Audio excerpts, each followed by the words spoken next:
Halo teman-teman, hari ini kita bersama-sama akan belajar mengenai transfer teknologi ya, dan sebenarnya apa sih pentingnya transfer teknologi dalam tahapan atau proses scale up. Nah, di diagram ini teman-teman bisa melihat ya bahwa ketika suatu produk itu dikembangkan ya dalam apa ya semacam R&D begitu, kemudian dia akan menuju ke tahap commercial manufacture atau produksi skala besar untuk komersial. Nah, itu ada tahap yang namanya transfer teknologi.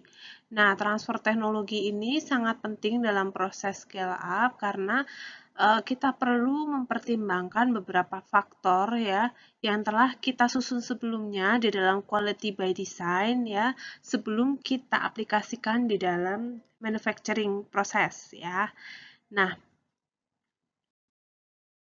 Nah, transfer teknologi itu sendiri sebenarnya merupakan bagian dari Pharmaceutical Quality System.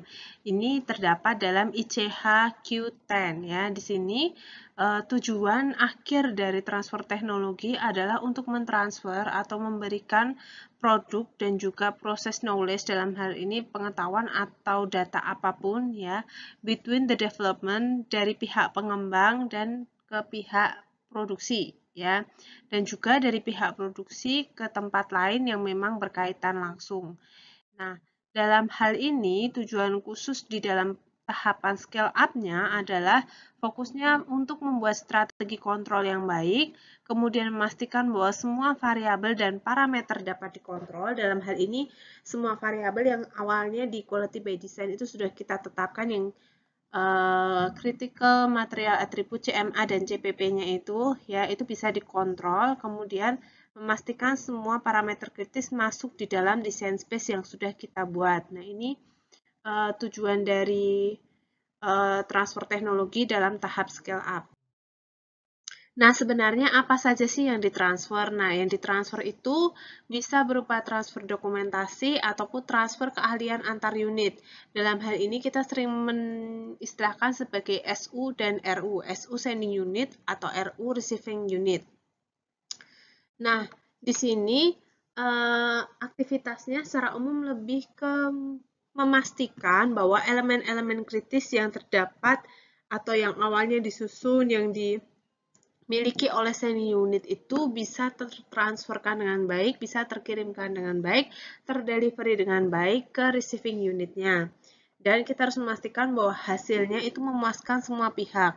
Dalam hal ini untuk kaitannya dengan transfer di sini tidak selalu produknya, bisa juga transfer metode analisis juga bisa, atau transfer proses pembuatan, transfer metode pembuatan juga bisa ya.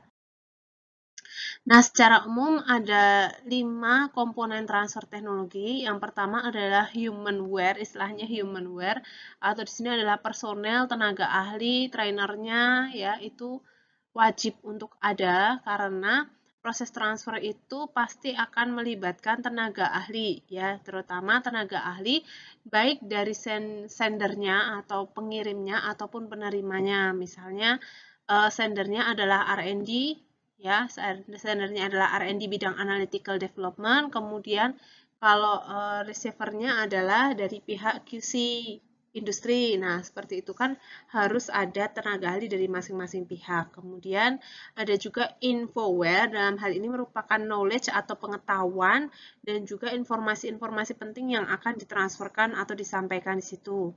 Kemudian ada orgaware, di sini maksudnya adalah pengetahuan dari prosedur organisasi di situ. Bagaimana sistematika di organisasi tersebut, di institusi tersebut, tentu setiap institusi akan berbeda.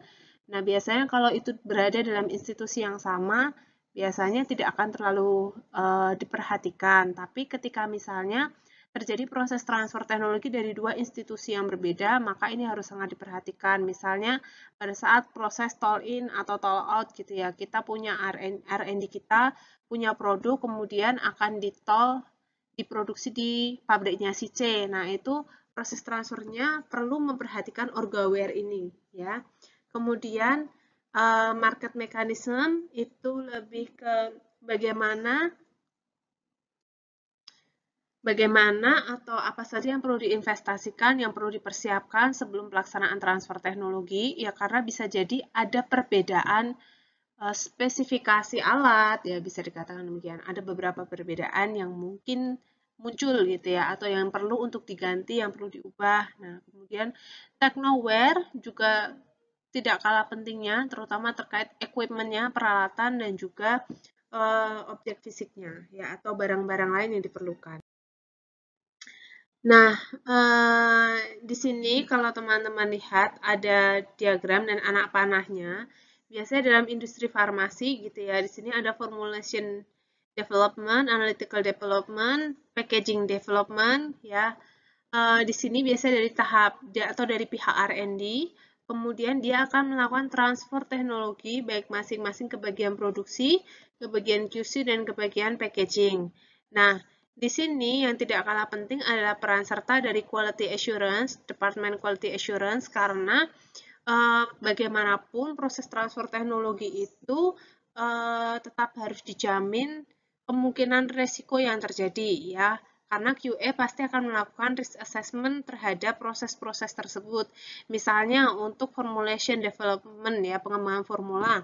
Ketika R&D mengembangkan formula tertentu, dibuat yang baru atau ada perubahan suatu proses pembuatan ya dan akan ditransferkan ke bagian manufacturing atau produksi. Nah, tentu akan dilihat resiko apa sih yang mungkin terjadi, bagaimana cara menanggulangi resikonya. Nah, itu tentu melibatkan pihak QA. Yang tidak kalah penting juga harus melibatkan pihak engineering atau pihak mesin ya, teknik dan juga mesin. Karena apa? Karena bisa jadi formulation development itu tidak hanya memperbaiki atau mengembangkan dari segi formulanya, tapi juga optimasi prosesnya, misalnya kecepatan putarnya, suhunya, dan lain-lain, sehingga tentu akan melibatkan departemen teknologi atau departemen mesin yang semacam itu, teknik gitu ya. Nah, ada beberapa prinsip dan juga syarat dalam proses transfer teknologi. Yang pertama, kita harus memastikan bahwa setiap rencana proyek yang akan dilakukan itu memenuhi keseluruhan aspek mutu berdasarkan quality risk management.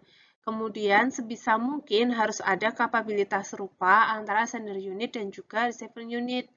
Nah, sebenarnya nggak harus identik, tapi sebisa mungkin fasilitasnya beroperasi dengan prinsip yang sama. Misalnya, alangkah lebih baik kalau kita punya mesin yang skala kecilnya tuh merek apa, yang skala besarnya juga sama, merek dan juga dimensinya. Ya, besok ketika kita selanjutnya kita akan belajar tentang scale up, nanti ada istilah kesamaan geometrinya, kesamaan dimensinya. Nah, itu penting ya, karena kalau berbeda, maka kemungkinan besar tidak akan bekerja dengan baik ya. Maka misalnya kita mau transfer untuk metode analisis, ya, metode analisis misalnya di sini pakai HPLC merek apa, di R&D-nya merek apa, kok di QC-nya mereknya lain. Nah, itu bisa menyebabkan perbedaan hasil juga, maka harus sebisa mungkin identik. Tapi kalau nggak bisa, ya at least mereka beroperasi dengan prinsip yang sama. Misalnya mixing tank, yang sini pakai pedal, yang di sana pakai homogenizer, kan itu prinsipnya beda, jadi harus cari yang prinsipnya sama. Kemudian yang tidak kalah penting juga adalah keterbukaan dari sendernya. Sebagai sender tidak boleh menutup-nutupi informasi ya. Nanti kalau tak kasih tahu semua nanti dibocorkan ya, nggak gitu juga ya. Terutama ini kendala jika berbeda institusi, misalnya kayak tol in tol out itu, nah ini akan ada kendala seperti ini ya. Keterbukaan dari sender unit itu menjadi tantangan tersendiri. Kemudian sebisa mungkin ada pendekatan yang terencana dan terdokumentasi. Jadi setiap kegiatan transfer teknologi harus didokumentasikan dengan baik ya. Dan jika ada gap itu perbedaan antara sender unit dan juga receiver unit. Dan juga jika ada problem atau permasalahan selama transfer itu maka perlu dilakukan analisis secara komprehensif ya, termasuk di dalamnya adalah risk assessment dan juga potensial regulatory risk ya. Intinya di mana-mana kalau kita ngomongin di industri ya yang nggak kalah penting itu risk assessment, and risk assessment. Karena sekali lagi konsepnya sekarang itu di produksi sediaan farmasi itu kita harus mencegah suatu resiko itu untuk terjadi ya, bukan untuk menanggulangi, tapi mencegah. Makanya risk assessment itu menjadi bagian yang sangat penting. Teman-teman sebagai calon apoteker harus memiliki kemampuan risk assessment yang baik ya, terutama kalau kalian ingin kerja di industri di bagian quality assurance. Nah, berikut adalah contoh ruang lingkup dari transfer. Misalnya, kalau misalnya dari bidang produksi gitu ya, mulai dari pengadaan bahan bakunya, pengolahan, pengemasan, dan juga pembersihan alatnya seperti apa. Lalu kalau dari segi analisisnya, itu mulai dari analisis, kemudian maksudnya kalau dari scope atau ruang lingkup analisis, contohnya mulai dari metode pengujiannya sehingga diperoleh spesifikasi, lalu kemudian diputuskan apakah akan rilis atau tidak. Nah, suatu transfer teknologi dikatakan berhasil atau sukses apabila ada bukti tertulis bahwa pihak receiver atau penerima dapat mereproduksi atau melakukan produksi atau menggunakan data yang ditransferkan itu secara rutin dengan baik ya, sehingga bisa memenuhi spesifikasi sesuai yang ditetapkan oleh sendernya ya. Nah, kapan sih kita melakukan proses transfer teknologi? Sebenarnya banyak yang mungkin dilakukan ya. Yang pertama, jika misalnya ada kolaborasi baik dari pemerintah, akademik, dan industri. Misalnya ketika kita dihadapkan dengan pandemi COVID ini, setiap universitas melakukan penelitian tentang penemuan vaksin gitu ya. Kemudian hasil penelitian itu disampaikan ke pemerintah atau industri untuk diproduksi vaksin besar-besaran.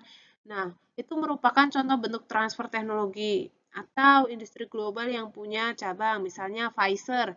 Pfizer pusatnya di mana? Punya cabang di Indonesia. Nah, proses pembuatannya pastikan kita ngikut yang di Pfizer pusat. Nah, makanya ada tahap transfer teknologi dari perusahaan pusat ke perusahaan cabang. Atau misalnya ada kontrak pembuatan, baik itu toll in atau toll out ya, atau misalnya ada pembuatan produk-produk berlisensi. Kita membutuhkan proses transfer teknologi di sana. Atau ketika kita melakukan scale up atau scale down ya di dalam lingkup internal institusi tersebut. Lalu apabila ada perbaikan atau peningkatan produksi, dalam hal ini ada perubahan tertentu, misalnya kebutuhan kapasitas tambahan atau relokasi operasi, dan juga apabila terdapat konsolidasi dan merger, itu diperlukan transfer teknologi yang baru. Nah, sebenarnya kalau lihat di sini, transfer teknologi itu menjadi bagian yang penting di dalam proses scale up ya, karena di sini kita akan melihat atau memverifikasi apakah semua yang dilakukan pada tahap development atau pengembangan itu benar-benar bisa diaplikasikan di dalam proses produksi yang skala besar. Jadi, kalau pada tahap pengembangan, di situ kita perlu memahami dengan benar tentang zat aktifnya, formulasinya, kemudian penghantaran obatnya, analisisnya, packagingnya, dan lain-lainnya. Nah, di tahap transfer teknologi ini kita memastikan apakah apa yang sudah ditulis atau apa yang sudah dilakukan dalam tahap pengembangan itu betul bisa diaplikasikan di manufacturing, betul bisa menghasilkan produk yang baik sesuai dengan kualitas yang diharapkan atau tidak, tentunya dengan berbagai pertimbangan tertentu. Nah, scale up itu tidak hanya sesimpel kata-kata ya, itu membutuhkan banyak pertimbangan ya, dan ini bisa jadi amat sangat kompleks. Nah, transfer teknologi itu melibatkan beberapa pihak, mulai dari pihak kadang ada di industri ada divisi khusus untuk transfer teknologi, kemudian dari QA, QC, produksi, dan juga R&D. Nah, secara umum ada dokumentasi yang harus disiapkan dalam proses transfer teknologi. Yang pertama, organisasinya seperti apa ya, sekali lagi penting pengetahuan tentang organisasi ini terutama jika antar institusi, kemudian laporan dari pihak sendernya, dalam hal ini kalau di internal itu ada R&D-nya, kemudian product specification file, di sini menyatakan bagaimana spesifikasi atau ya intinya spesifikasi produk yang diharapkan, kemudian transfer teknologi plan-nya, jadi perencanaan transfer teknologinya seperti apa, lalu laporan dari proses transfer teknologinya, dan juga yang terakhir adalah verifikasi hasil dari transfer teknologi. Jadi di tahap 4 itu kita melakukan transfer teknologi. Transfer teknologi ini bisa dalam berupa rapat atau dalam berupa kunjungan gitu ya. Misalnya saya dari R&D ke produksi, kita diskusi bersama-sama bidang produksi, itu masuk di situ, kemudian laporannya adalah hasil diskusinya, kemudian verification of result, jadi misalnya di R&D formulanya demikian, kemudian dicobakan di skala produksi, hasilnya seperti apa, apakah sesuai dengan product specification yang ada di nomor 3 itu.